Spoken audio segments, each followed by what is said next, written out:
Good morning, everybody. My name is Marek Michalewicz. I'm the director of Interdisciplinary Center for Mathematical and Computational Modeling at the University of Warsaw in Poland. And I have a great pleasure of starting this new initiative, very freshly conceived just a week ago,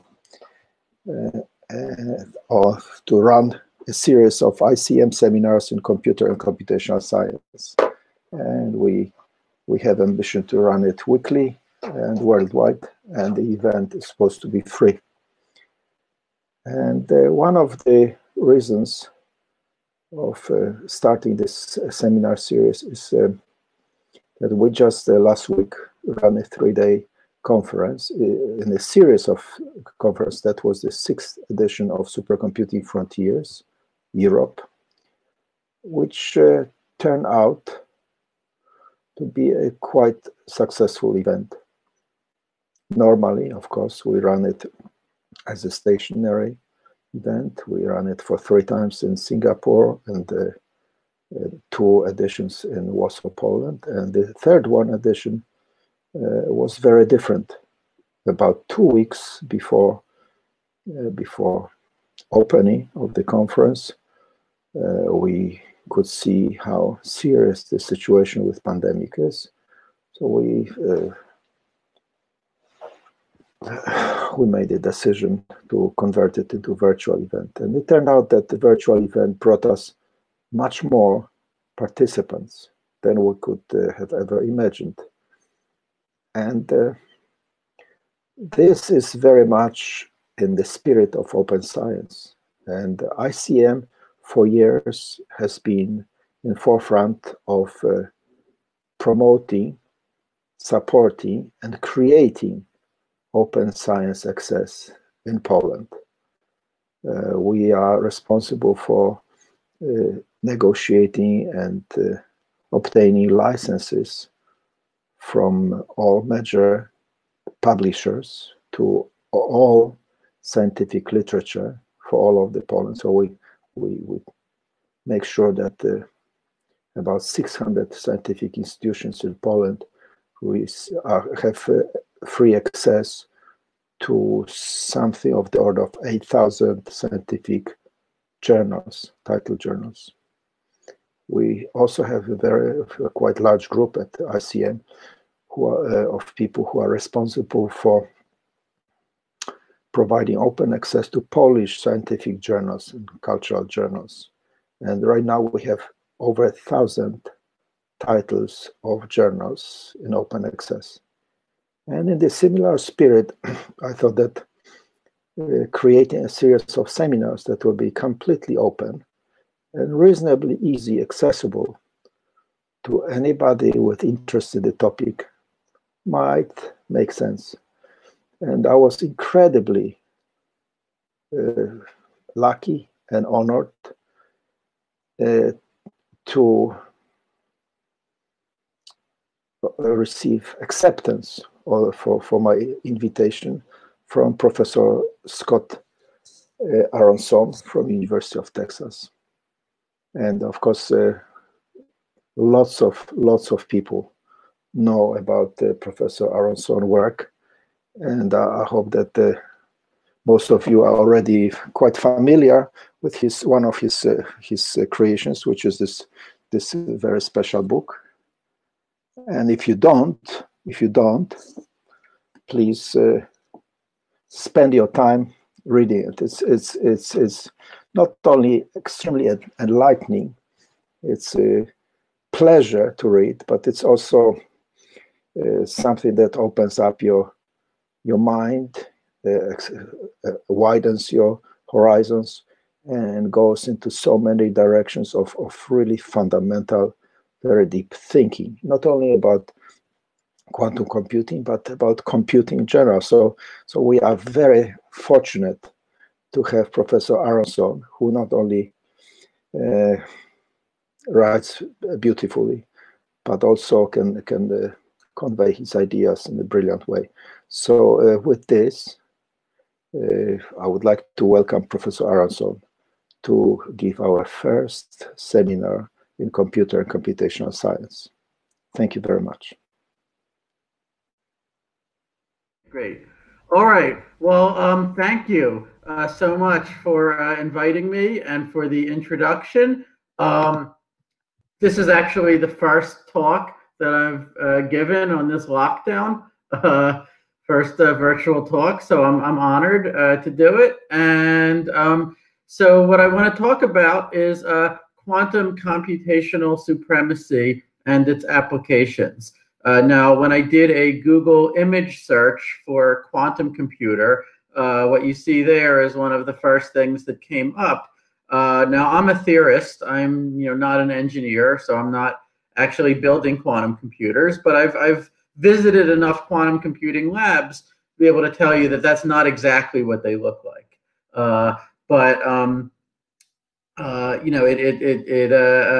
Maybe it reminds us that we're sort of harnessing nature to do computation in a new way. And as everyone knows, the goal with quantum computing is to do things that just could not be feasibly done with even the largest supercomputers that exist on Earth, or that could plausibly exist. It is amazing that we can do such things. The things that we can do are rather special in nature that we hope to do. But can we do even those things? And so that's very much the question that I want to talk about sort of getting the first evidence that quantum computers can outperform classical computers for anything. Okay, well, I know that we have a sort of a diverse audience and people with lots of backgrounds and interests. So why don't I start by just trying to summarize quantum computing on one slide. Now, that's hard to do, but I can I'm not a physicist. I'm a theoretical computer scientist. And so I am sort of allowed to let you in on a secret, which is that quantum mechanics is actually much, much simpler than a lot of people think it is once you take the physics out of it. We can start with just a certain picture of a classical computer, that it has some memory. So its internal state we can think of as just a string of n bits, let's suppose, with no loss of generality. We then do logical operations on those bits, like we set one bit equal to the XOR of two specified other bits, and so on. And I also want to consider a probabilistic computer, so one that could set a bit to be a 0 or 1 with equal probabilities. You could imagine that every time that happens, it could cause a branching of the computer's state. So we could say, if we don't know what was the outcome of the coin toss, then really the configuration of the computer is given by a probability distribution. Right now, a probability distribution over n-bit strings is already an exponentially large object. It's a vector of 2 to the n real numbers, right? One for every possible string. But we haven't yet said anything about quantum mechanics, right? In practice, the way that we might get truly random numbers is using quantum mechanical processes. But if a computer is only using quantum mechanics in that limited way, then we would not call it a quantum computer. We would just say that it is a classical computer that uses randomness.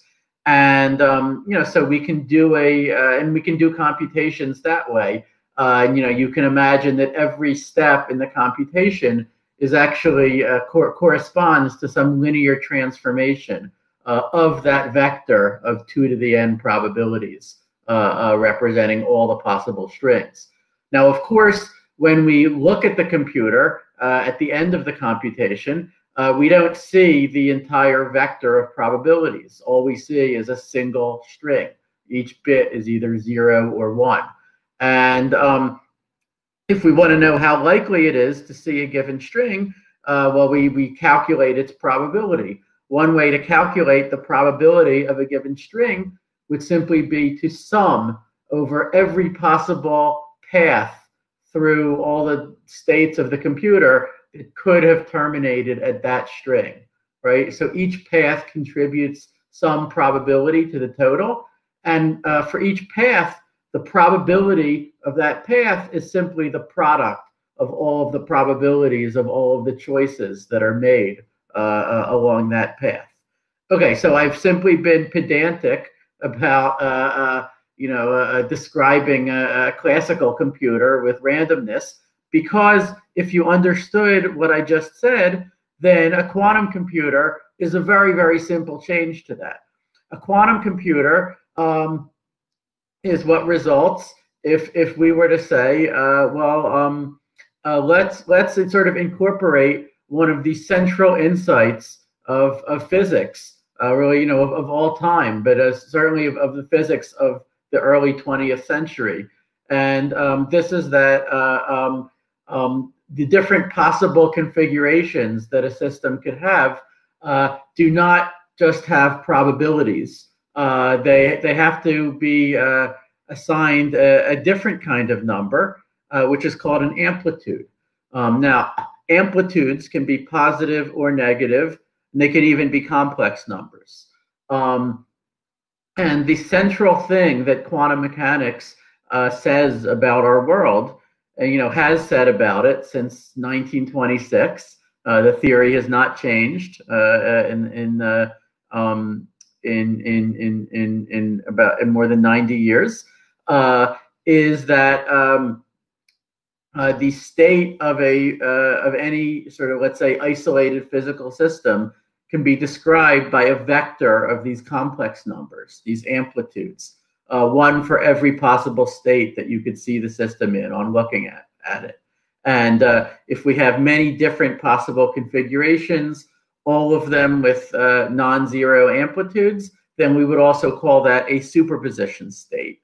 Okay, and now you may have heard of a qubit, a quantum bit. That's sort of famously the central building block of a quantum computer. A qubit is just a bit that can be in a superposition of the 0 and the 1 states. So it has some amplitude for being 0 and some other amplitude for being 1.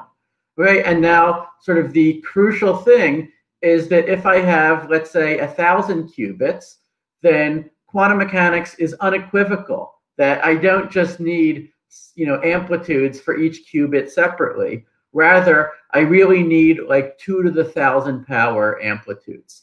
Okay, I need 1 amplitude for every possible setting of all 1,000 of the bits. And you may notice that 2 to the 1,000 is already more than the number of subatomic particles in the observable universe, for example. Okay, so this is really a staggering claim about nature, that to keep track of the states of, for example, 1,000 measly particles that could each store a 0 or a 1, for example, in their spin states. If those particles can interact with each other, if they can form what we call an entangled state, then nature, to keep track of what they're doing, has to write down somehow more parameters than you could fit in the observable universe. Now, once again, when you look at the bits, you don't see the entire vector of amplitudes. You only see one outcome. And in this case, the probability that you see a given outcome is given by only a slightly different rule than the one that I said before. And this is the famous Born rule of quantum mechanics. And what it says is that the probability that you will see a given output string is equal to the squared absolute value of its amplitude.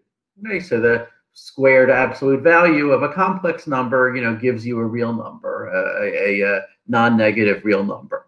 And to find the amplitude of a given string, in turn, we can just sum over all of the possible paths through the computation that could have terminated at that string, where the amplitude along each path will just be the product of the amplitudes of sort of all of the transitions that were made to stay on that path. Okay, so in short, quantum computing is a lot like classical probabilistic computing, except with vectors. Now, instead of vectors of probabilities, we use vectors of complex numbers.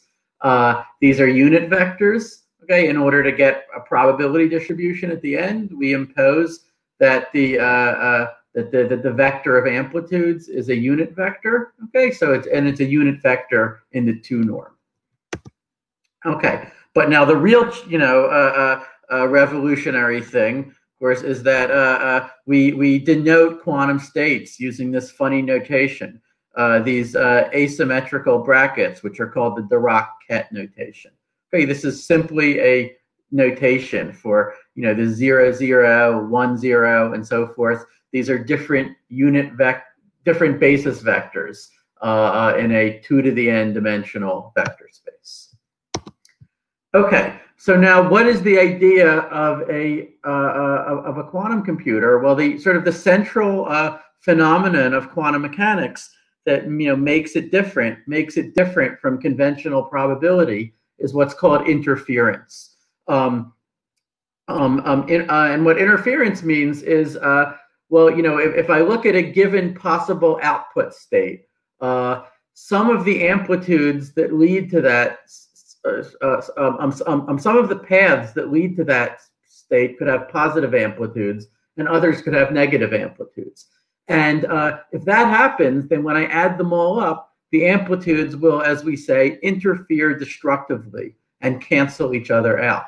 Okay, and if the interference is perfect, it could even happen that the total amplitude will be 0, meaning that that event will now never happen at all. Right? There were many ways that it could have happened, but the different ways, if their amplitudes point in different directions, they will cancel each other out.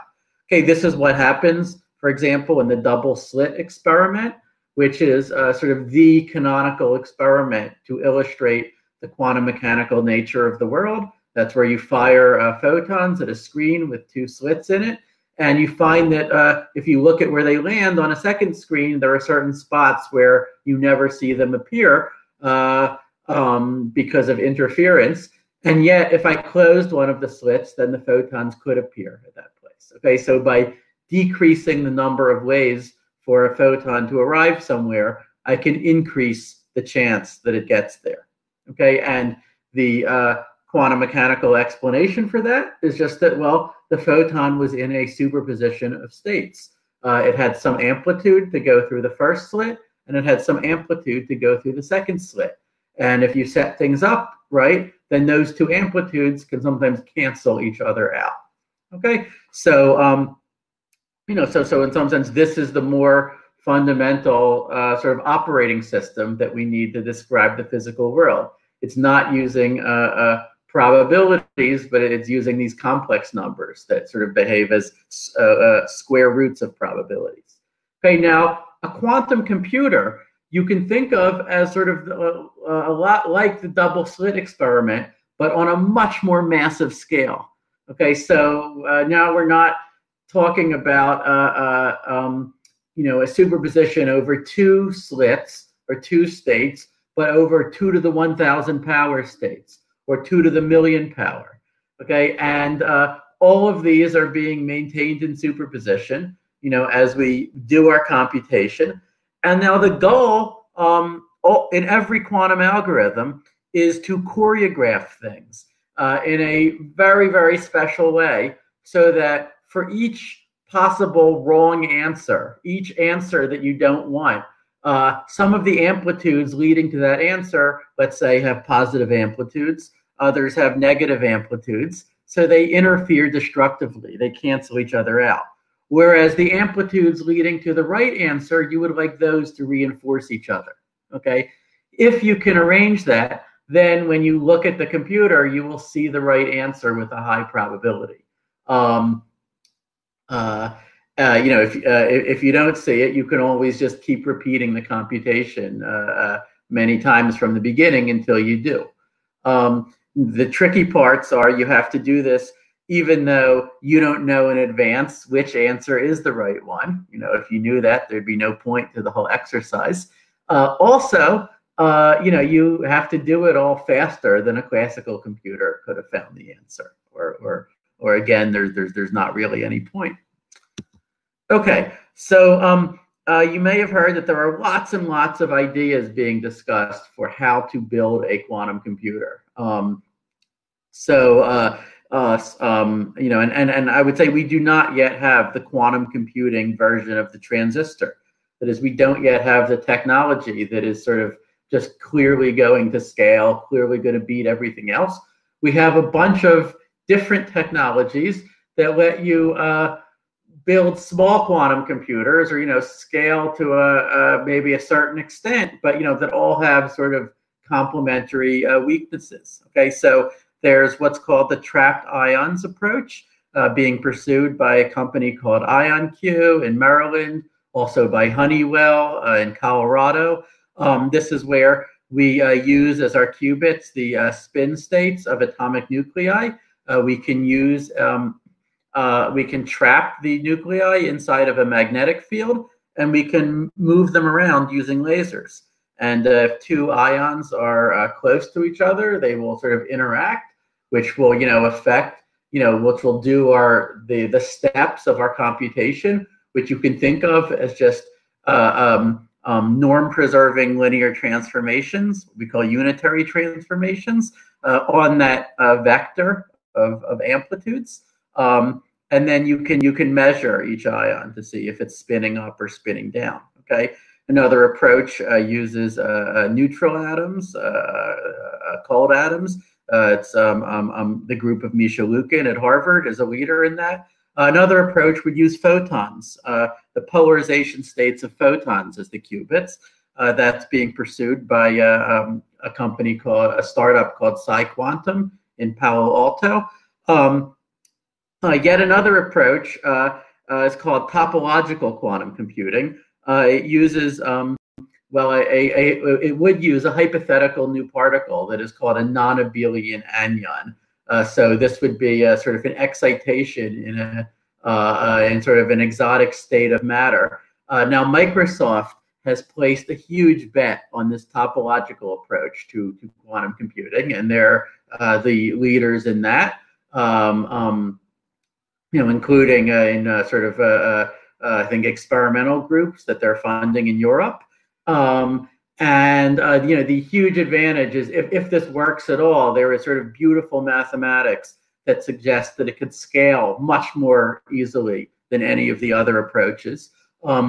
Unfortunately, no one has yet succeeded in making even one of these non-abelian anions, these new particles that you would need. So you could say that so far that approach is at about 0 qubits, okay, compared to dozens of qubits for the other approaches that I'm talking about. Okay, to make it, I hope it will work. To make it work, all you have to do is create this new state of matter that's never been seen before. Okay, now for the rest of this talk, what I'm going to focus on mostly is the superconducting approach to quantum computing. And that is being pursued by Google, also by IBM, also by startup companies, including Rigetti, also D-Wave, which was an early startup that had an approach to quantum computing that most of us think doesn't really give you speed ups over classical computers when you scale it. But that was also based on superconducting qubits. Okay, so it's very popular. One reason why is that you can use a lot of conventional chip fabrication technology to do it, and also the qubits are quite enormous by the standards of qubits. So they're not individual atoms or anything like that. They are quantum states of currents that are flowing around little coils that are in this chip. And these coils are, you could see them with a magnifying glass. Okay, so they're that enormous. Now, how, in real life, how do you get anything that enormous to behave quantum mechanically, to sort of stay in a superposition of 0 and 1 states? Because, quantum superpositions are very fragile. Well, you do it by cooling the system, cooling your chip down to nearly absolute zero to cause the coils to superconduct. Okay, and superconductivity is a large-scale quantum phenomenon. That is what it is, and so you put the chip in a dilution refrigerator. That's what I've shown at the near the bottom there. This is it looks like an upside-down wedding cake, and it cools the chip to about 1/100th of a degree above absolute zero, so about 10 millikelvin. Which sounds very cold. It's not as cold as one would like, actually, but that can get the qubits to maintain their quantum superposition state for a few tens of millionths of a second. Okay, a few tens of microseconds, and you can control the qubits using classical electronics that are situated outside of the dilution fridge. So you can program in exactly which qubit should engage in what interaction with which of its neighboring qubits and at which time. So in some sense, that is why we call this thing a computer in the first place. That is why it's programmable. Okay. So I'm going to tell you about for example, the Google device that had 53 qubits. And there are, with the competing approaches, people are also now doing experiments with fully programmable quantum computers, but only with a few dozen qubits, usually at most about 50, and usually a few dozen layers of operations before everything falls apart. So you might wonder, it's been about 25 years now that people have been seriously working on experimental quantum computing. So, why don't we have quantum computers with 1 million qubits yet? Why is building these things so damn hard? Well, in some sense, the reason why building quantum computers are so hard was understood from the very beginning, and it's the phenomenon that we call decoherence. Okay, so decoherence basically just means unwanted interaction between the quantum computer and its environment. So I told you before that if you look at a qubit, that's so let's say in a superposition of a 0 and a 1, right? Then you see only 0 or 1, right? You never see the superposition. The probability that you see 0 or that you see 1 is given by that famous Born's rule, and then after you look, the qubit collapses to whichever outcome you saw, right? So if it said 0, it is now just in the state 0.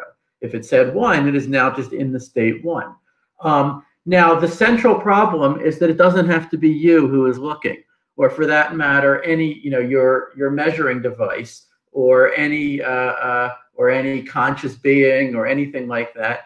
Any kind of interaction between the qubits and their environment that has the effect of carrying away the information as to whether this qubit is a 0 or a 1, is recording that information into the environment, will have the same effect on the qubit as if it was measured. Okay, namely, it will collapse the qubit and make it just behave like a classical bit again. Okay, so what this means is that if you want to build a quantum computer, you have to keep your qubits incredibly well isolated from everything else in the world.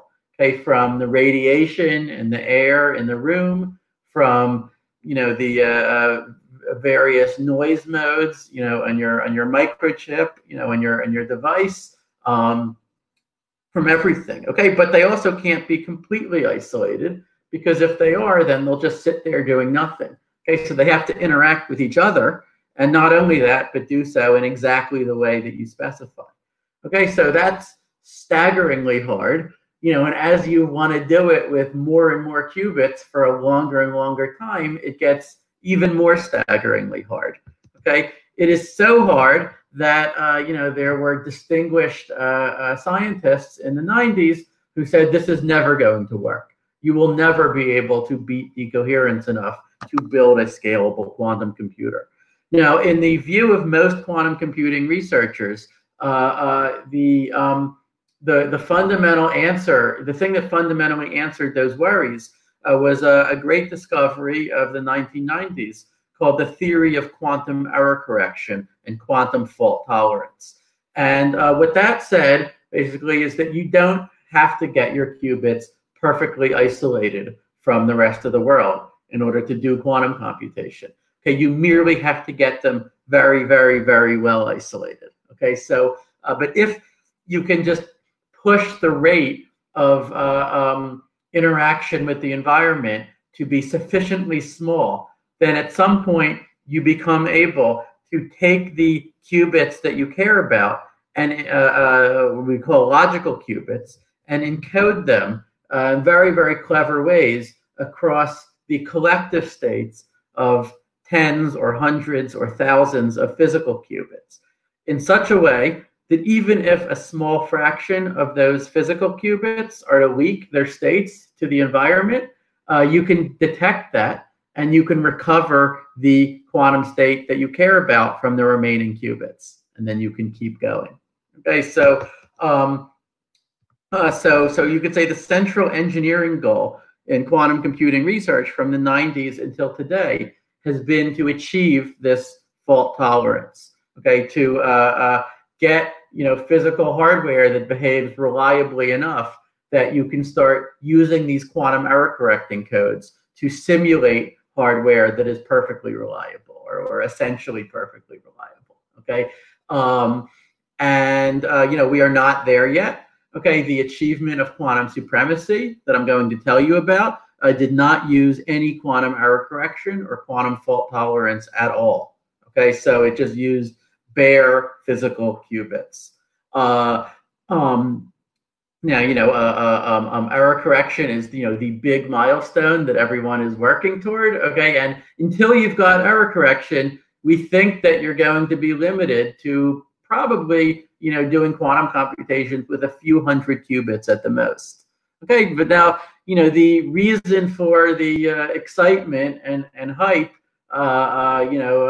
for about near-term quantum computers, to the extent that it's founded on anything, that it's not just, pure hype. The reason for the excitement is, well, it looks like even without error correction, one should be able to do things with, at least, maybe a couple of hundred qubits. And that could already be enough to outperform any classical computer that is currently on Earth or that we could plausibly build, at least for some very special applications. Okay, so this brings me to quantum computational supremacy.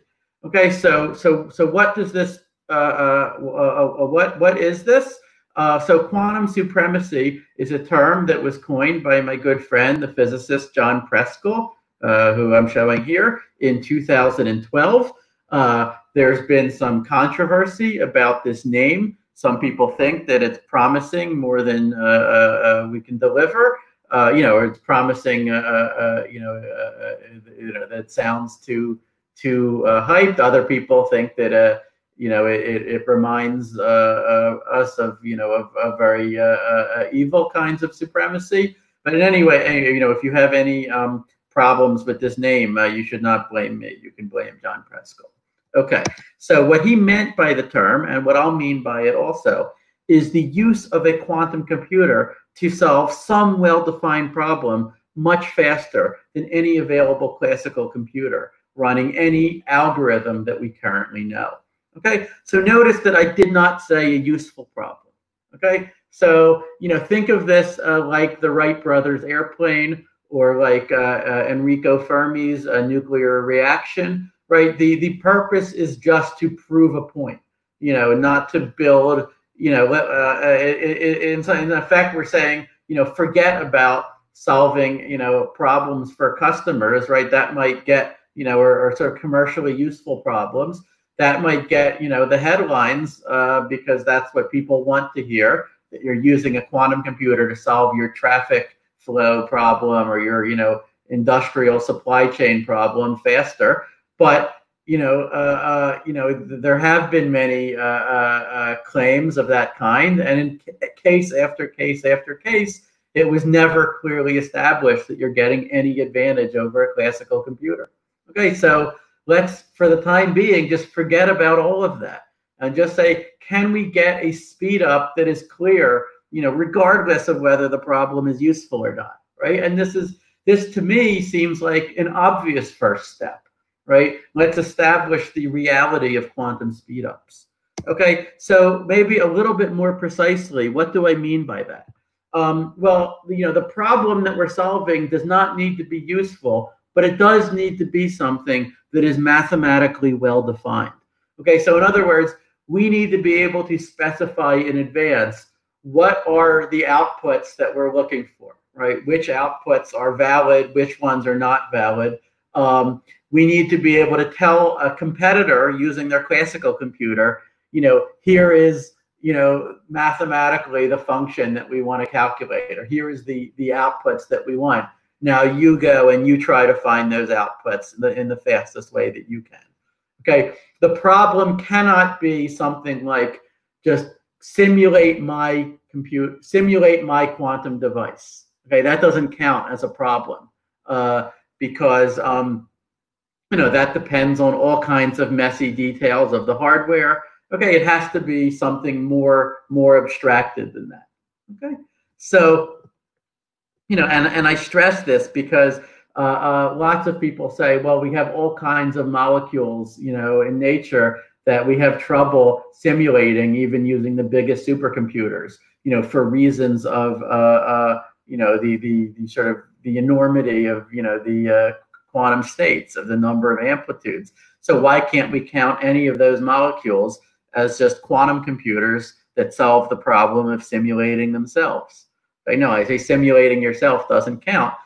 For something to count as a computer at all, I want it to be at least logically possible for it to output a wrong answer. Okay. And then, there's the problem that, in theoretical computer science, we always really care about scaling advantages. Okay, so what we really want is to solve something in polynomial time with a quantum computer, with polynomial scaling that we think would require exponential scaling for any possible classical algorithm. Right? This is really what we want.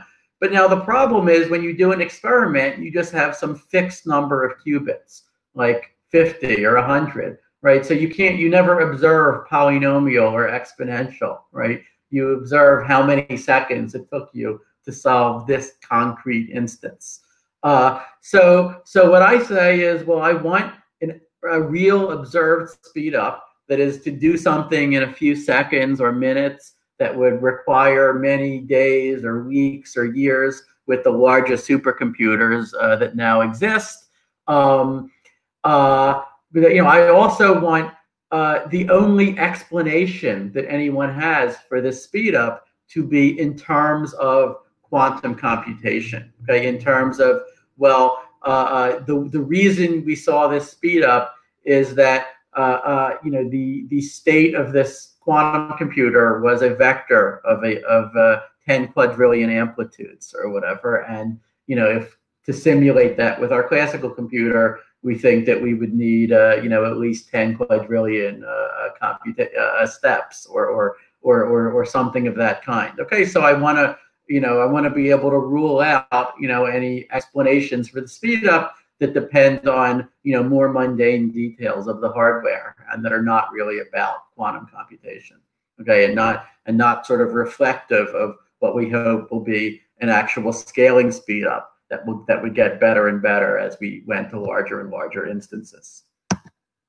Okay, so another way to summarize quantum supremacy is that for me personally, I feel like the number one application of a quantum computer is just to refute the people who said that quantum computing was impossible. So here, I've shown some distinguished computer scientists and physicists, Gil Kalai, Leonid Levin, Oded Goldreich, Robert Liskey, Michel Diakonov, Bob Laughlin, who've all said in various ways that they don't think that you're going to get a speed ups over classical computers, that quantum computing is not going to really scale. I would like to sort of be able to do a crucial experiment that says, where these people, then, the ball is in their court to explain it. Okay, and I think that in some sense that is what Google has done just this fall. Okay, so before the entire world was taken over by coronavirus, one of the biggest stories, certainly in the science news, was the announcement by Google just in November that they achieved this milestone of quantum supremacy with their superconducting chip at their lab in Santa Barbara. And so here I've shown some of the news headlines about it. It was actually very funny what happened. The story leaked to the press like a month before their paper was published in Nature. This was because NASA, which had some co-authors of the work, accidentally posted a draft of the paper on its public website. And then before they could take it down, Google Alerts actually found it. So, Google actually undermined itself in some sense. And so this story started getting into the press, and no one knew what to make of it. And meanwhile, Google was under embargo because of Nature's policies, so they couldn't comment on it. So I sort of had to become an unofficial spokesperson, and so I started blogging about it. This is my blog that you see here. So what was Google claiming to do? So they built this chip called Sycamore, which has 53 superconducting qubits. They're arranged into a two-dimensional grid that's roughly rectangular. If you're wondering why 53, well, they built 54 qubits, but one of them didn't work. And then they use this device to output samples from a probability distribution over 53-bit strings. This probability distribution was almost, but not quite, the uniform distribution. Okay, if it was the uniform distribution, well, that's easy to sample yourself. You don't need a quantum computer to generate perfectly random strings. That would not be interesting. Okay, what is interesting is that these strings, the distribution being sampled had little tiny deviations from uniformity, on the scale of about 0.2%.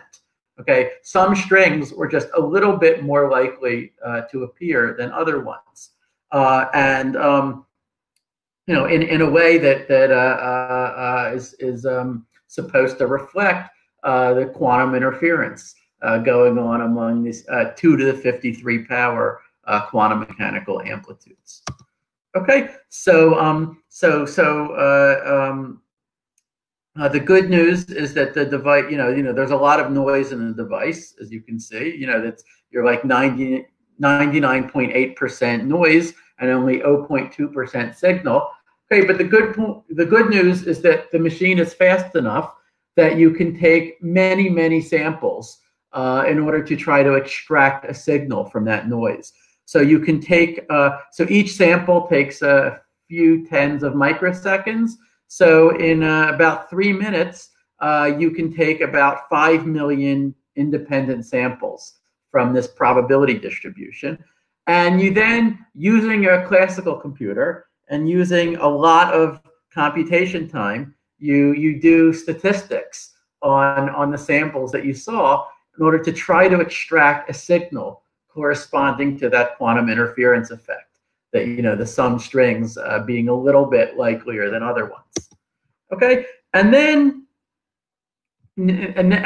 comes a question for the theoretical computer scientists, for me and for my friends, which is that now we have to ask, well, how hard would it be for a classical computer to do that same thing? So, is there a classical algorithm that could even just generate samples that would have the same kind of statistics, and thereby spoof what we had just seen from the quantum computer? Well, in principle, yes, such a classical algorithm is possible, but we can give arguments, that why we think that it would require tremendous resources to do. In particular, resources that scale at least like 2 to the 53 power. Now, Google, in its paper, estimated that with their supercomputer, with the fastest algorithm that they knew, it would take about 10,000 years. As we'll see, that was then considerably beat. Okay, but the quantum computer is still winning by some margin. Okay, so let me maybe step back and discuss, in general, why are we talking about sampling tasks here? So, when people talk about quantum computers, what are the applications where a quantum computer is thought to give a speed up over classical computers? Well, you may have heard of Shor's famous algorithm for factoring integers, right, and thereby breaking most of the cryptography that's currently used to secure the internet.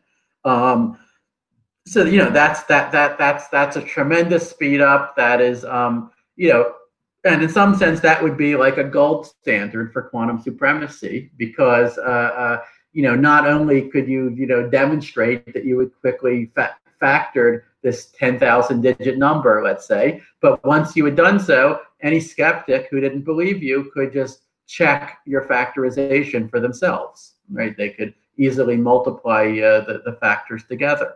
Okay, so the problem is that, Shor's algorithm requires very, very precise control, and will surely require quantum error correction before you can do it. Okay, and that in practice, that means that you're going to need with the currently known error correcting codes, it means you'll need thousands of physical qubits for every logical qubit, and so then you're talking about millions of physical qubits. Okay, and there's the same problem with what's called Grover's search algorithm, which could get some more modest speed ups for combinatorial optimization problems and machine learning problems and things like that.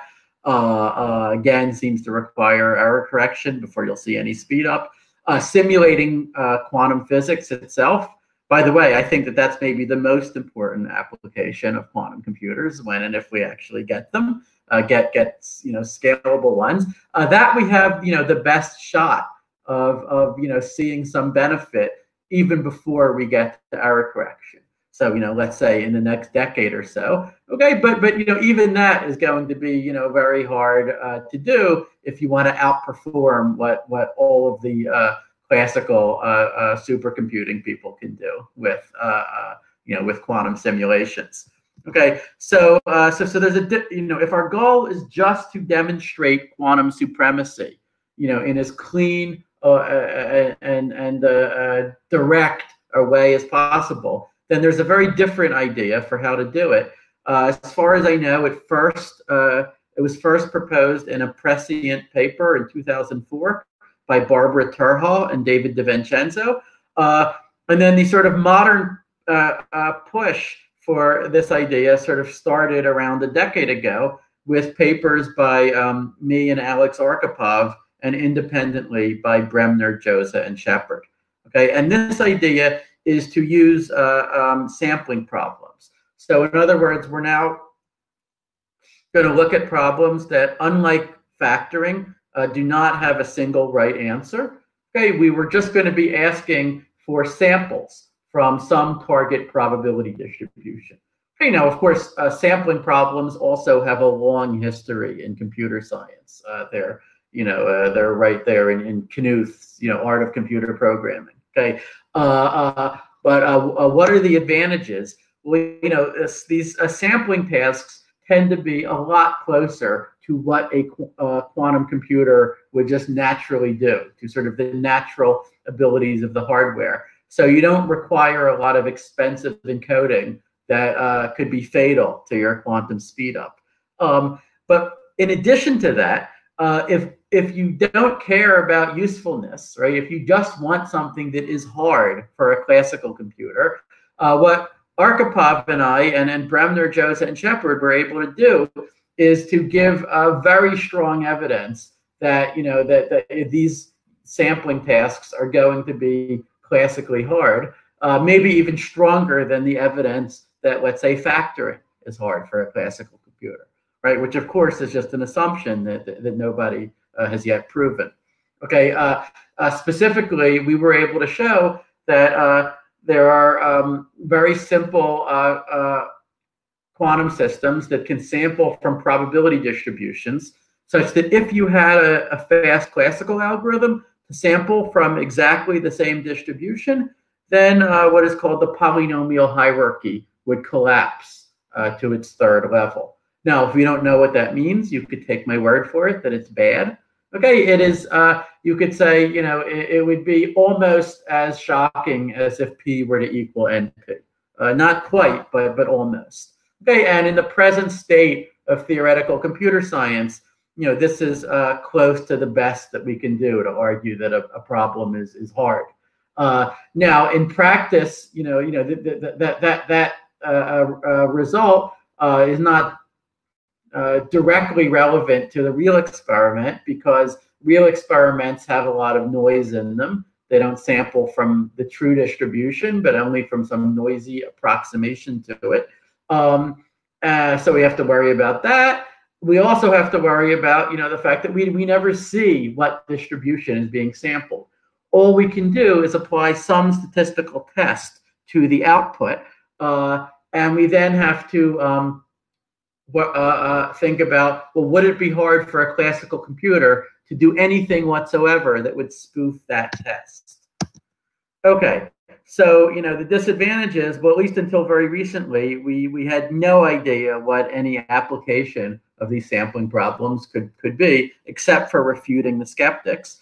There's also a difficulty with the sampling problems, that even to check the results, to do statistics on the outputs, requires an exponentially long classical computation. Okay, so there's an irony here that we can do these experiments with, let's say, about 50 qubits, because 2 to the 50 power is just within where you're able to check the answer with the largest supercomputers that now exist. Okay, and you see that the quantum computer did the thing a lot faster, but you also see that the classical supercomputer did it also, and therefore checked the answer. You wouldn't want to do these kinds of experiments with 100 qubits, because even if you did it, even if it worked, we would have no way to simulate it classically and thereby verify that what you had done was correct. Okay, so at that point, you really will want to switch to, for example, simulating quantum physics, or simulating quantum chemistry, or one of these other applications where you could check the answer, either mathematically or by reference to a physics or chemistry experiment.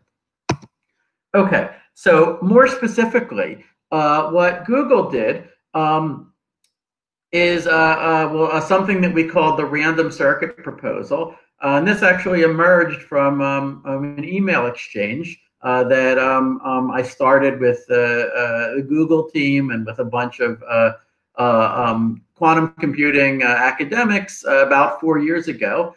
And we knew that Google was wanted to pursue quantum supremacy, and the question was, what should they do with, say, a 50 qubit device where they can verify the answer, and we're as confident as we can be that it will be hard to simulate it classically. Okay, so what we converged on was a very simple idea, which is that you challenge the quantum computer by sending it a randomly generated quantum circuit, call it C, on n qubits. So this is really just like some random sequence of interactions. They're arranged in staggered layers, like you see in this picture. So each qubit can talk to its neighbors, and if we can do a bunch of different operations in parallel, and if we stagger the horizontal and vertical ones in a way like this, we can get it so that after only a few layers, every qubit can send a signal to every other qubit. Okay, and then we ask our quantum computer to quickly send back a bunch of independent samples from the probability distribution that would be obtained sort of by the ideal version of this quantum circuit. That is, by applying this circuit to, let's say, the all-zero initial state, and then just measuring each qubit to see whether it's a 0 or a 1.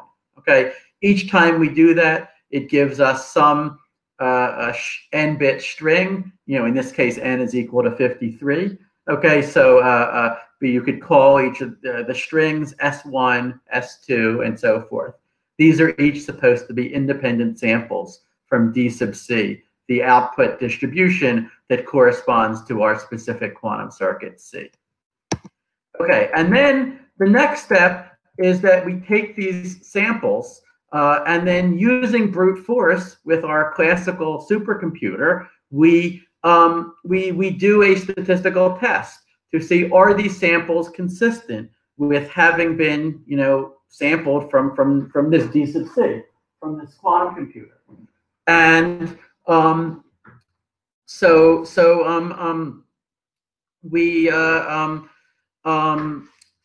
add up the probabilities. For each string S sub I, we calculate its what would be the ideal probability of seeing that string. That's what this term here is, and then we add up all k of those. Okay, and that gives us just some number. Now, what value should we expect for that number? Well, if we had just chosen these samples S sub I uniformly at random, like with no relation to our circuit, well, each probability is 2 to the minus n on average, right? Because there's 2 to the n possible strings.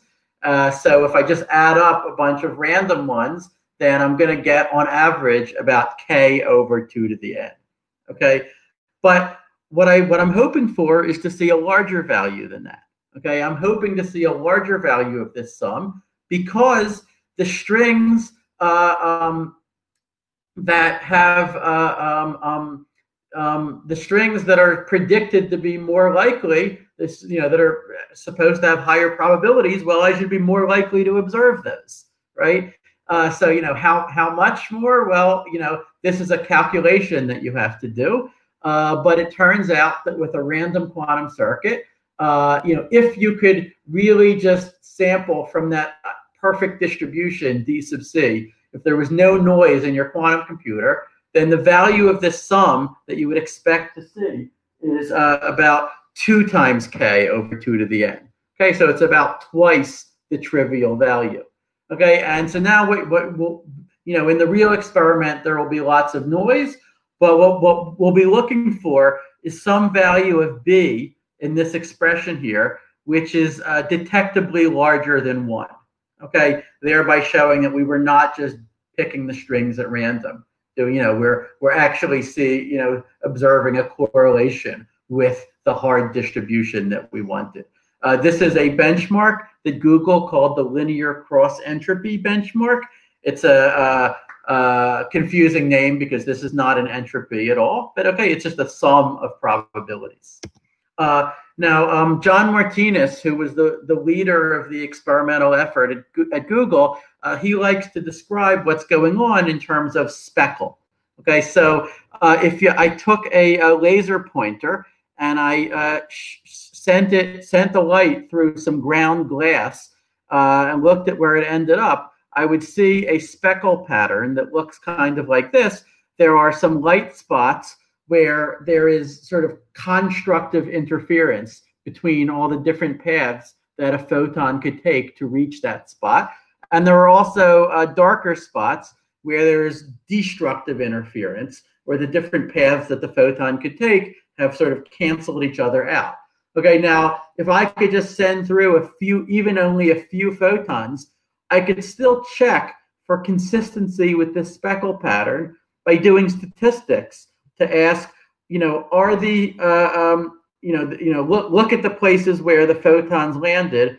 Are they preferentially concentrated on the light spots of this diagram, the places where there was supposed to be more constructive interference. Okay, so in effect, we are just looking for a speckle pattern like this, but not just on a screen, but on a space of 2 to the 53 power possible outputs. Okay, on a set of 9 quadrillion possible outputs, and the intuition, however, is once again that if we look at each output, the amplitude of every possible output string is a sum of a whole bunch of complex numbers. Okay, the amplitudes of all the different paths that the computer could have taken to get to that output string.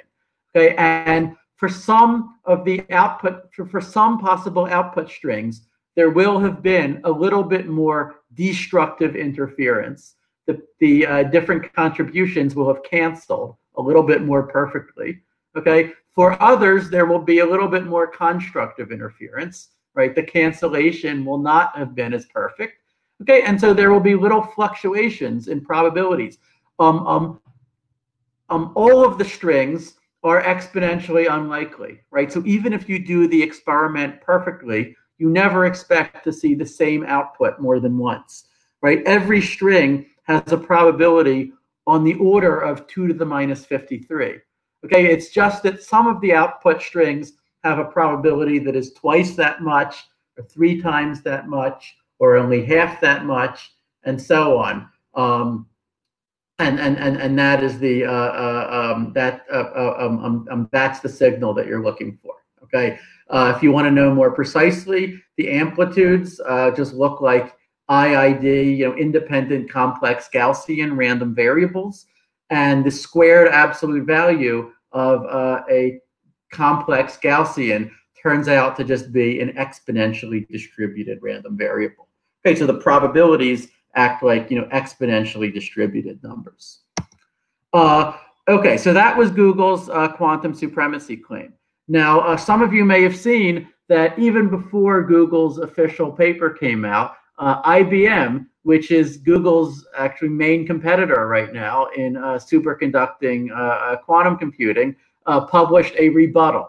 Okay, now IBM's initial rebuttal to Google was that they reject the entire concept of quantum supremacy because they only care about solving commercial real-world problems. I personally thought that was an incredibly weak response. But then maybe realizing that a few weeks later they came out with a much better response. Which is that, well, we don't think that Google achieved quantum supremacy anyway. And their argument was as follows, that if you take the largest supercomputer that currently exists on Earth, and that is Summit, which IBM knows about because they installed it just about a year ago at Oak Ridge National Labs. So this machine, well, it fills 2 basketball courts. It's got maybe 100,000 cores. And more important for our purposes, it has 250 petabytes of hard disk space. Okay, and they said that they estimate that by using Summit, they could just explicitly store the entire list of 2 to the 53 amplitudes in hard disk. And in that way, they could simulate Google's chip in a mere 2.5 days. Okay, so so you may notice the quantum computer is still faster. It was about 3 minutes, but 2.5 days. Well, that's a lot better than the 10,000 years that Google had said. And Google screwed up. They forgot to sort of think about what you could do by just writing everything to hard disk. They were thinking about doing everything in RAM, where you have to be much more memory efficient, but then that gives you a trade-off in time. Okay, so I'm glad that IBM pointed this out. That you could do this very, very naive thing, and that there are now on Earth supercomputers that are just barely large enough to do that have just enough hard disk. I also feel like if this is the strongest possible response, well then, the analogy that I use is that it's almost like the Kasparov versus Deep Blue chess match from the 90s, except with the enormous irony that IBM is now playing the role of Kasparov instead of the role of Deep Blue. That is, they're saying with heroic effort, you could use the largest supercomputer that is now on Earth to not quite, but maybe almost match the quantum computer, on this sampling problem. Okay, but now if Google had used, let's say, 55 qubits instead of 53, then already the list of amplitudes would not fit on the hard disk of this device. Okay, basically you need, if I have n qubits, you need 2 to the n floating point numbers, right? And so 2 to the 55 floating points, or 2 to the 60, that's already more than would fit in 250 petabytes. So then you start needing, even bigger and bigger supercomputers. And, so it seems clear that we're at some kind of crossover point where, at least for these very contrived or specialized quantum computers, the quantum computers are now on a trajectory where presumably from now on they will win, right? Yes, supercomputers will get better, but the experimentalists will be able to add qubits to their devices, and the classical resources scale exponentially with the qubits.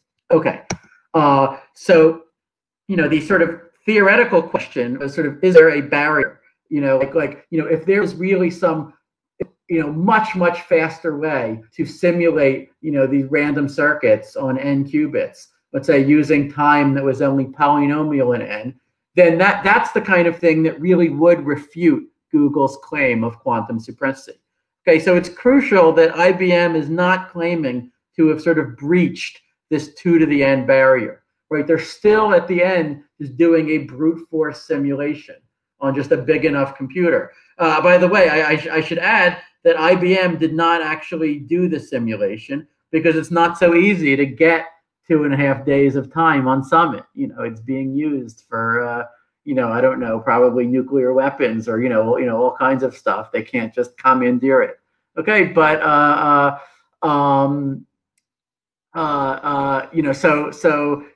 think the more fundamental question is, could there be a classical way to spoof these sorts of experiments that did not have 2 to the n scaling? So, did not require these sort of monstrous resources. Well, so we know something about the theoretical trade-offs there, that, as you can trade off time for memory in these simulations, but all the simulations we know, use time that grows at least like 2 to the n power, like 2 to the number of qubits. Okay, and so I and others have done theoretical analyses, over the last decade that have where we've given some support for the conclusion that it is unlikely that there is a fast classical algorithm to spoof these sorts of experiments, in the sense that if there was one, if you had a fast classical algorithm, even just for spoofing, let's say, this linear cross entropy benchmark, then that would mean that you would also have a fast classical algorithm to just take an arbitrary random quantum circuit and estimate a specific amplitude, even a little bit better than like a trivial guess would have been able to estimate it. And that's something that we have no idea how to do. Okay, so at least there's nothing specific about this linear cross entropy benchmark that Google is using that is going to make that benchmark especially easy to spoof. Okay, so now the last thing to mention is, well, the obvious objection to these quantum supremacy experiments from the beginning has been, well, even if they work, quote unquote, they're just solving a useless problem, right? In fact, they're just producing some string of bits that looks mostly random. You have to do this heroic supercomputer computation, even just to see that there are any biases away from pure randomness, right? And which is the signature of the quantum behavior. But just producing a bunch of, mostly random bits, that seems pretty useless. Okay, a new idea that I had a couple of years ago is that, well, it's not necessarily completely useless. Generating random bits can be useful, particularly if you need to prove to a skeptic that you really did generate these bits randomly. Okay, and so the problem of certified randomness is actually really, really important in cryptography. A good example would be proof-of-stake cryptocurrencies. Okay, so these are cryptocurrencies like the next generation Ethereum that try to get the advantages of Bitcoin, but without using 1% of the world's electricity, on supercomputers that just sort of uselessly invert a hash function. And, so they're environmentally friendlier. The problem is that these proof-of-stake cryptocurrencies require a huge source of random bits, basically to run a lottery to decide who gets to add the next block to the blockchain. And everyone has to trust that these bits really are random, okay? That they were not secretly biased. So how do you get over the internet? How do you get certifiably random bits, right? You can't just use your standard hardware random number generator. Why not? Because how would anyone know that you had not just swapped it out for some pseudo-random numbers that you secretly knew how to predict? Okay, this is where quantum supremacy experiments could potentially come in. Okay, so the key new insight that I had a couple years ago is that if a quantum computer passes that benchmark, that Google's linear cross-entropy benchmark for quantum supremacy, then as a byproduct of that, it's proved more than just its quantum behavior, which or quantum computing speed up, which was the original point. Rather, even a quantum computer should have only been able to quickly generate samples that pass this linear cross-entropy benchmark by generating them randomly, okay, in a way that has a lot of true entropy. Even a quantum computer should not have been able to quickly do it in a secretly deterministic manner. And one can justify that using further complexity theory assumptions. I don't know if this will be useful in practice, but we have licensed the intellectual property to Google now, and Google is, along with NIST, National Institute of Standards and Technology in the US, is currently working on the first demonstration of my certified randomness protocol. If it works, it could be, conceivably the first application of quantum computers for some definition of application. Okay, so there are lots of exciting places to go next. Can we get quantum supremacy with near-term devices, meaning like without error correction, but in such a way where we can actually easily verify the results using a classical computer, for example, in some cryptographic manner? Okay, I think that's risen to be maybe the most fundamental theoretical open problem right now, right? We don't want to be spending this heroic effort with a supercomputer just to verify what the quantum computer has done. Okay, and eventually Shor's algorithm, would be an answer to that, but we want to do it in the near term without needing error correction. Okay, and using something like these random circuit sampling experiments. Can we replicate Google's result in other hardware platforms with better fidelity and so forth?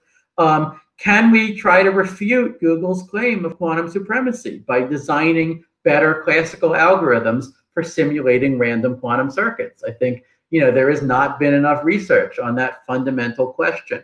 And in the other direction, can we get better theoretical evidence for the hardness of simulating random quantum circuits?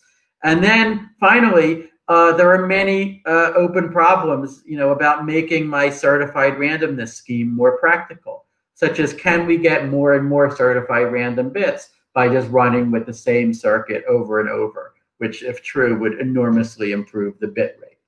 All right, so let me conclude. Google has apparently achieved quantum computational supremacy using random circuit sampling on 53 qubits. building on a lot of, allegedly useless complexity theory that colleagues and I did over the past decade. Even if true, this leaves the enormous challenges of true scalability, requiring error correction and fault tolerance. But I think that it's already enough to refute the people who said that quantum computing speedups are impossible in our world. It was thought obvious for years that quantum supremacy experiments based on sampling had no applications. My certified randomness scheme might change that, although many challenges remain in making it secure and practical. Okay, so thank you for listening. I apologize for going over time, but if people are still here, then I'm happy to take questions.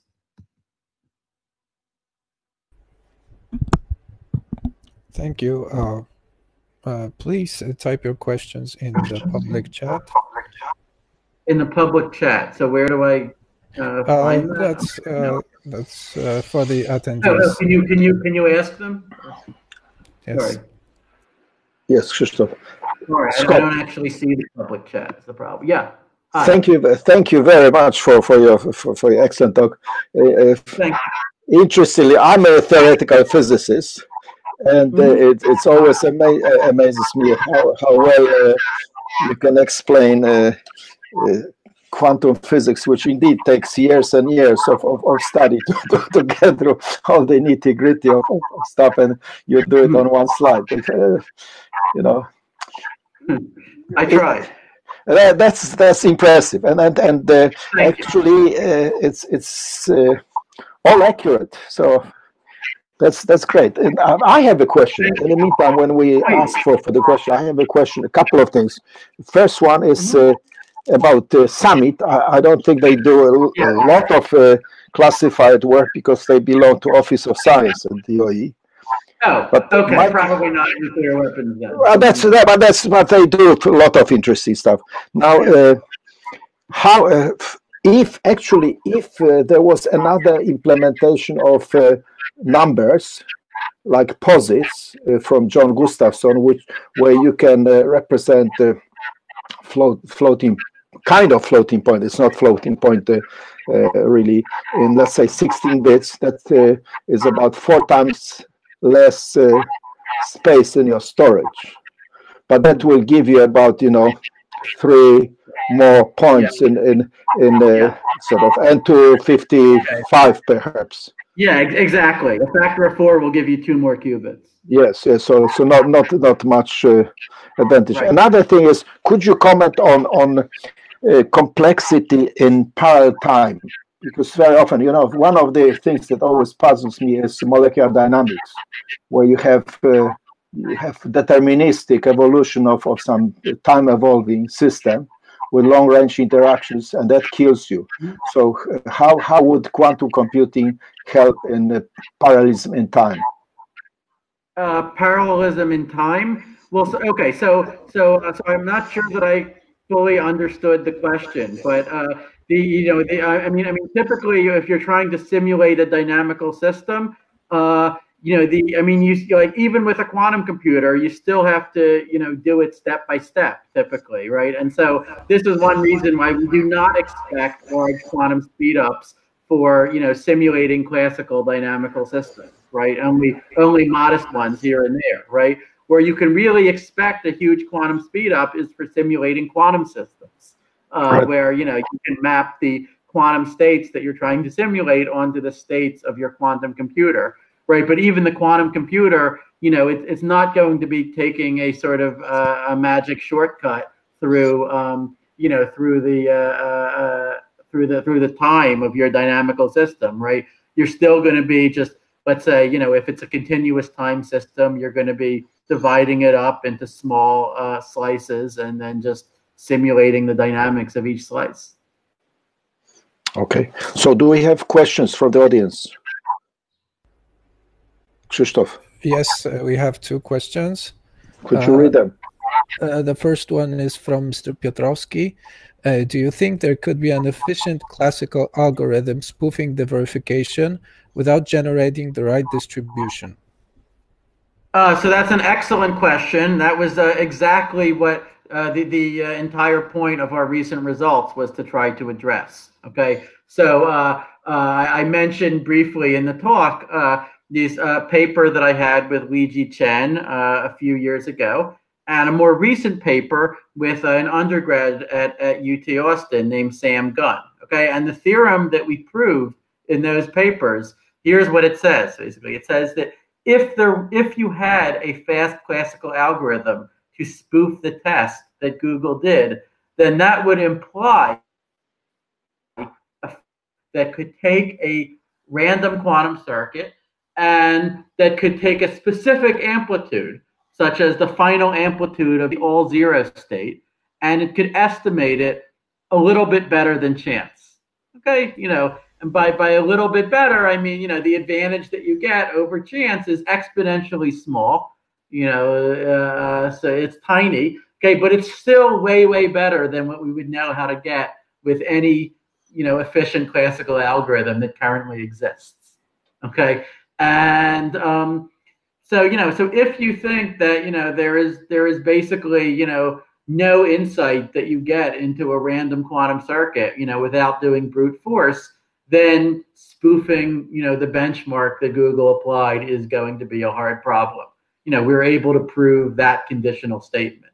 Okay, now, so in other words, what this is telling us is the thing to focus on is not the benchmark, right? Despite what one may have thought. The thing to focus on is just what is the general difficulty of simulating random quantum circuits, and especially simulating random quantum circuits in the presence of noise, right? Now, I should tell you that there have been some recent papers that have shown, like very recent, like the last few months, that have shown that if you have a random quantum circuit that is also noisy and is small depth, like it only has a few layers of gates, then there actually are much faster classical simulations that are possible. Okay, the hope is that, first of all, the depth that Google can do, I didn't mention this in the talk, they can do a depth of about 20 layers of gates.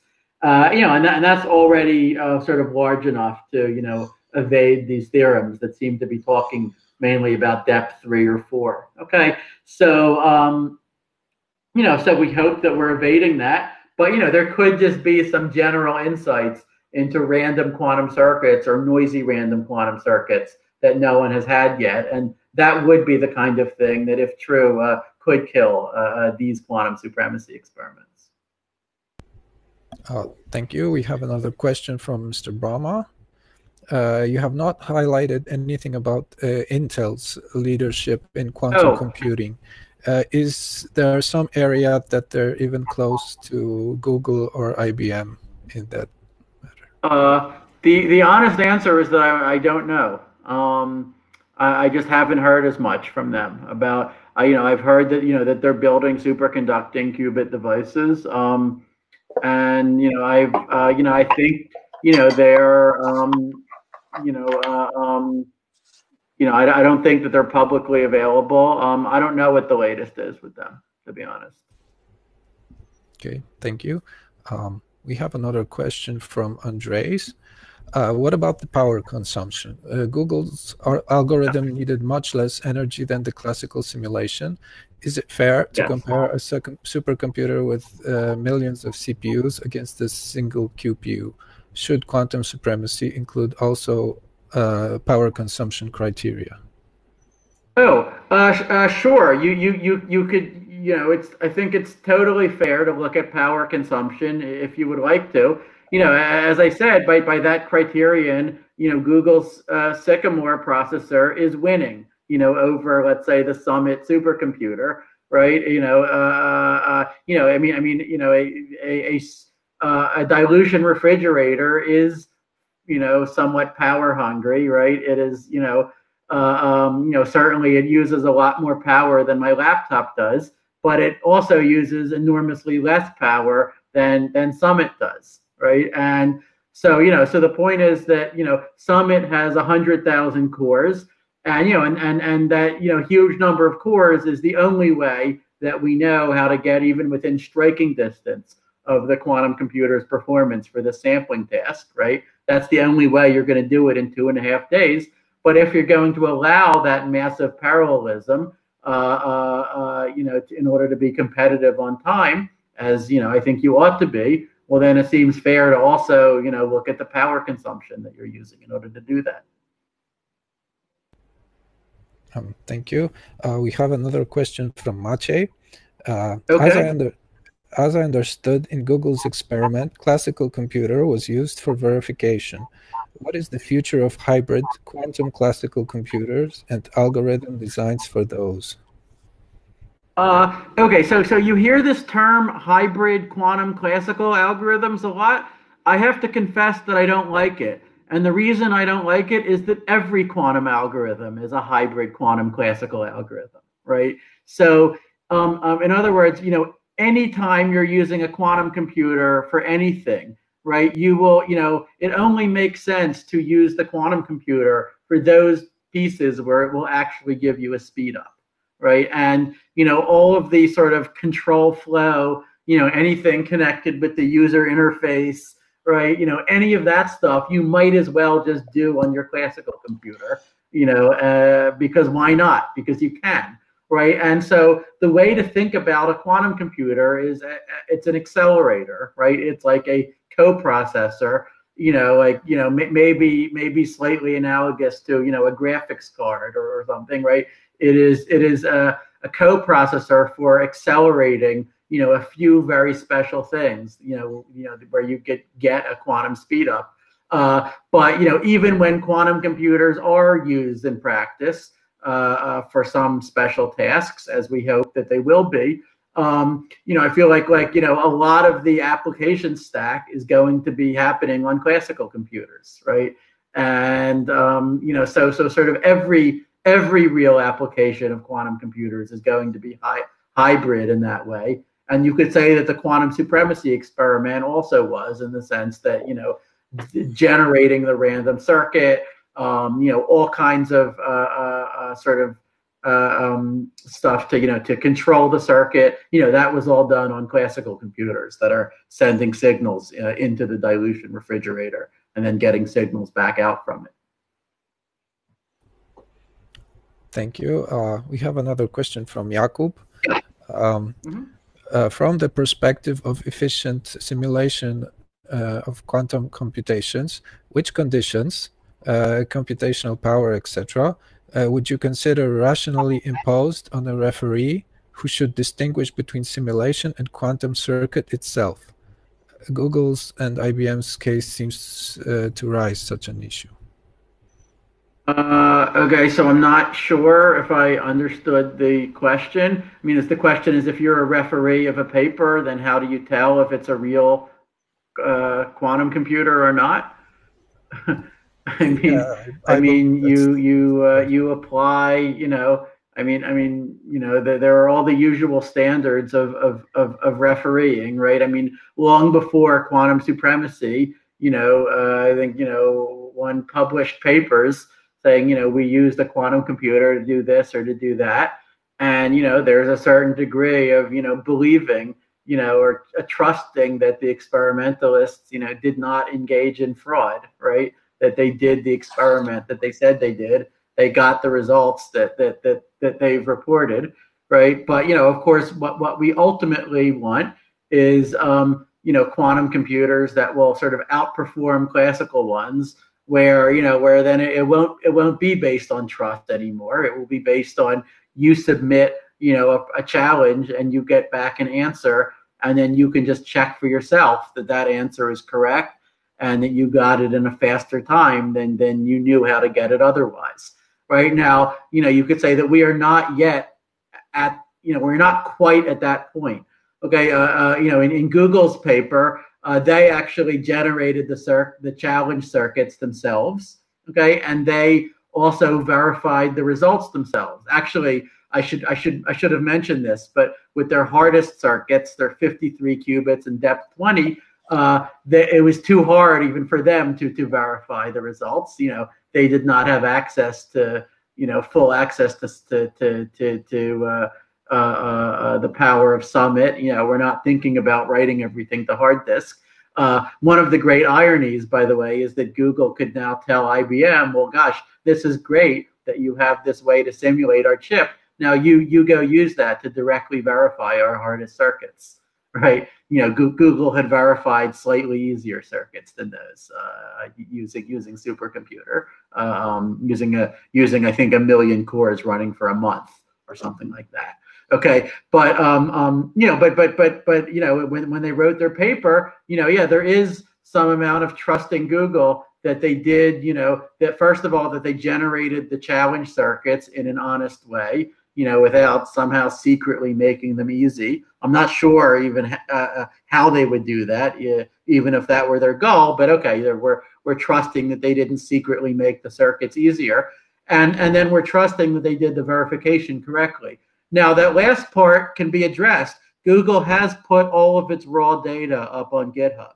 Okay, so all the challenge circuits and all the data is available for download, and so anyone who wants to do an independent verification can start doing that right now. And if any listeners to this talk want to go and do that, that would I do think that there should be independent confirmation of their of the classical side of the verification of what they did.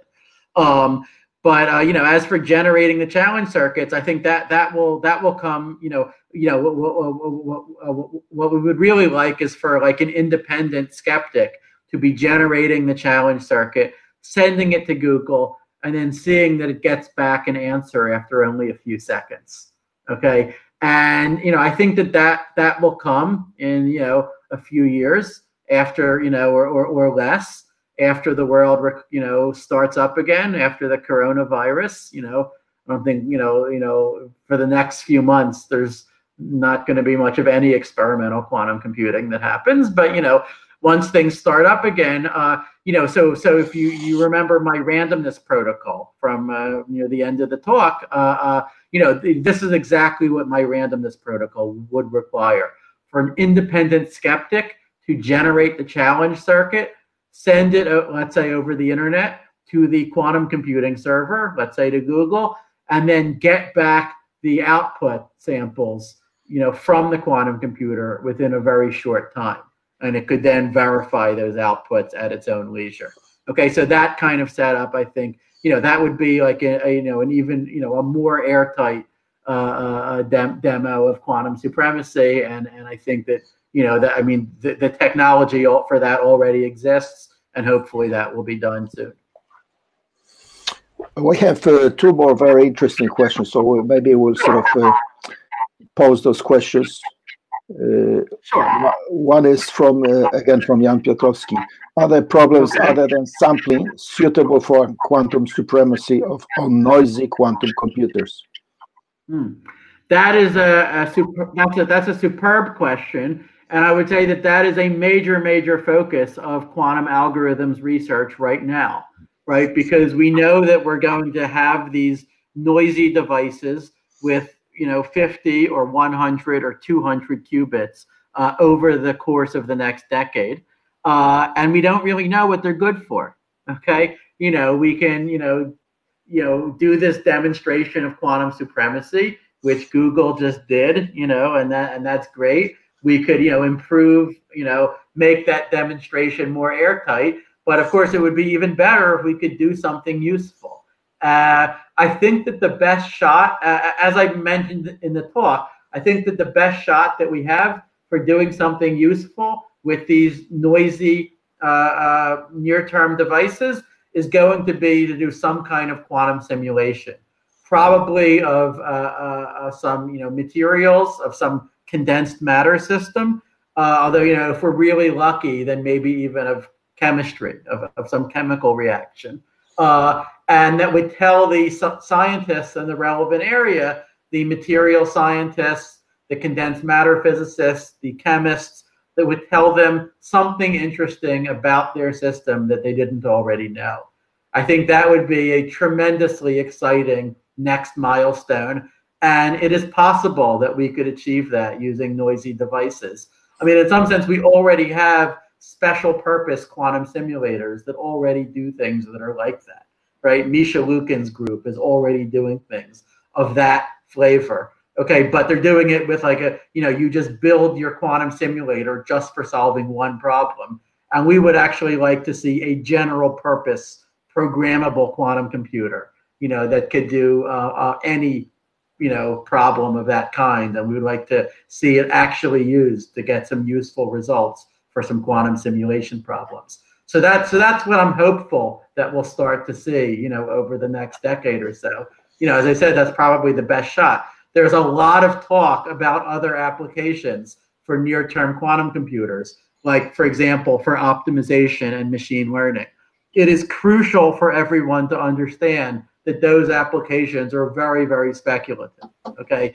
Meaning that even if you have a perfect quantum computer, we still don't know what kind of speed they're going to give you, right? So that's very important to realize. Okay, we have the last question from Raoul Klocker. Okay. Sure. Can quantum computers be networked comparable to local, wide area, and internet networking of traditional digital computers? So absolutely, they could be. So there's even, some discussion about building a quantum internet. That would simply be an internet where, you could send qubits over long distances. Now, unfortunately, I would not say that we have a real killer application for a quantum internet. I mean, the main application that we know of for being able to send qubits over a large distance is quantum cryptography, right? Quantum key distribution, which, is already practical today over shorter distances. But, there's been a very, very tiny market for it. And, the main reason is obvious, that it's sort of the problem that it solves is already well solved by conventional encryption, right? After quantum computers come along and they start breaking some of our conventional encryption, then ironically, that may create more market for quantum cryptography. Okay, but, right now, even then, there are, other forms of cryptography that seem to be quantum resistant that we could migrate to. And, so it's not clear, why you need to be able to send qubits over huge distances. But having said that, there are certainly huge problems in, let's say, networking together the different components of a quantum computer. Or if you want to say it differently, just networking together multiple quantum computers, multiple cores, if you like. And, if you look at the proposals for how are you really going to scale this up, how are you going to get either trapped ions or superconducting quantum computers that would have many millions of qubits rather than just a few hundred qubits? That would absolutely involve networking together a whole bunch of prefabricated components, and then, having a little quantum intranet, so to speak, where you could actually send, route the qubits, within, between the different components of this device. So there's lots and lots of engineering problems there, and lots of engineers who were thinking about that. Thank you very much, Scott. That was great, and we really appreciate your time. And on behalf of everybody here in the audience, I'm sure there were more than 100 people from all over the place.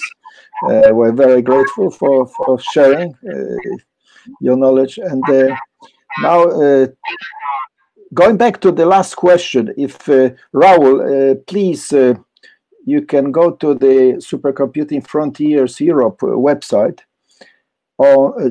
Precisely a week ago, we had the pleasure of hosting Eden Figueira from Stony Brook University, and his entire lecture was on the quantum internet. That might add to you. And of course, we'll be putting on our website the lectures from that conference. Right now, I would like to announce the second in a series of our seminars. If I may ask Krzysztof to put this information right. In a week's time, we'll have the pleasure of hosting Professor Errol Gelenbe from Imperial College London, who is very well-renowned computer scientist working in the era of networks. There are famous G networks that he invented, and his areas of interest is in cybersecurity and self-healing networks, and the title of the next talk will be a Dynamic Self-Aware Approach to Cybersecurity. For those of you who came to our seminar solely because of the topic of quantum computing, please don't despair if cybersecurity is not your main interest. We will have new more talks on quantum computing. I've already received a confirmation from Arthur Eckert, Professor Arthur Eckert from Oxford and from National University of Singapore, who is a very well-known researcher in the area of quantum algorithms.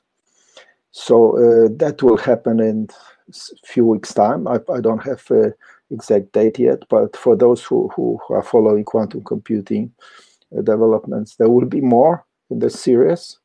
Please check regularly our website with the titles of forthcoming talks. And as you might realize, it's a very new initiative, and we are just doing the sort of evolving as we do it. So I can only now announce next week's speaker, and that will be Professor Ellen Gellenberg. And I can assure you that this will be a very, very interesting talk related to computer networks and also energy networks and also cloud computing and all similar things, how it all ties in together. So I welcome you to the following seminar, and thank you very much for coming to this one. And I'm sure that you've all enjoyed today's experience. Thank you very much.